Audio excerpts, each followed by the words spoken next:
السلام علیکم ورحمۃ اللہ وبرکاتہ۔ کثرت حیض جیسی جان لیوا مرض کے آسان ترین علاج کے ساتھ حاضر ہوں۔ دوستو، جہاں تنگی حیض، بے قاعدگی حیض عورت کی زندگی کی خوشیاں برباد کر دیتی ہیں، کثرت حیض کا علاج اگر جلد اور درست نہ کیا جائے تو یہ آنن فانن عورت کی زندگی کا چراغ گل کر دیتی ہیں۔ اصلی حیض رحم، خصیت الرحم کے فضلات ہوتے ہیں، جن کے اخراج کے بعد جسم ہلکا پھلکا چاقو چوبند ہونے کے ساتھ ساتھ اپنی مثل پیدا کرنے کے قابل ہو جاتا ہے۔ اس کے برعکس جب رحم کے اندر کے عضلات سوزشناک ہو جاتے ہیں، شریانیں پھٹنا شروع ہو جاتی ہیں، جن سے جریان خون ہونے لگتا ہے۔ شروع میں تو فضلات رحم بھی ساتھ اخراج پاتے ہیں، پھر خالص خون آنے لگتا ہے۔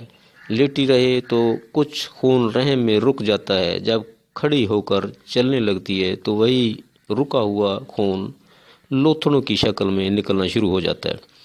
اس حالت کو دیکھ کر عورت خوف زدہ ہو جاتی ہے، اخراج خون سے کمزوری ہو جاتی ہے اور غش کھا کر گر بھی پڑتی ہے۔ چکر آتے ہیں۔ اگر جریان خون بند نہ کیا جا سکے تو کمی خون سے موت بھی واقع ہو سکتی ہے۔ چونکہ سوزش عضلات ہے، ہم اس کا علاج محلل عضلات اور حادثات وغیرہ سے دونوں طریقہ کر سکتے ہیں۔ میں اس کا علاج تحلیل سوزش عضلات سے کرنا چاہتا ہوں۔ اس مقصد کے لیے نسخہ حاضر خدمت ہے: نشادر ٹھیکری 40 گرام، ریوند خطائی 40 گرام، ہلدی 40 گرام، برگ سنا مکی 40 گرام، سونڈ 30 گرام، مرچ سیاہ 30 گرام۔ تمام ادویہ لے کر باریک کر کے 500 mg کے کیپسول بھر لیں۔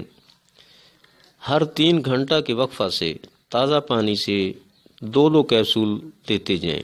جب افاقہ محسوس کریں تو ایک کیپسول کر دیں۔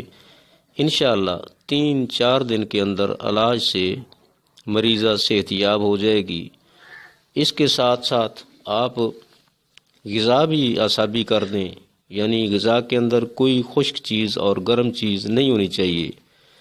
سالن سیاہ مرچ ڈال کر تیار کیا جائے، سالن زیادہ اور روٹی کم کھائی جائے۔ اللہ شفا دے گا۔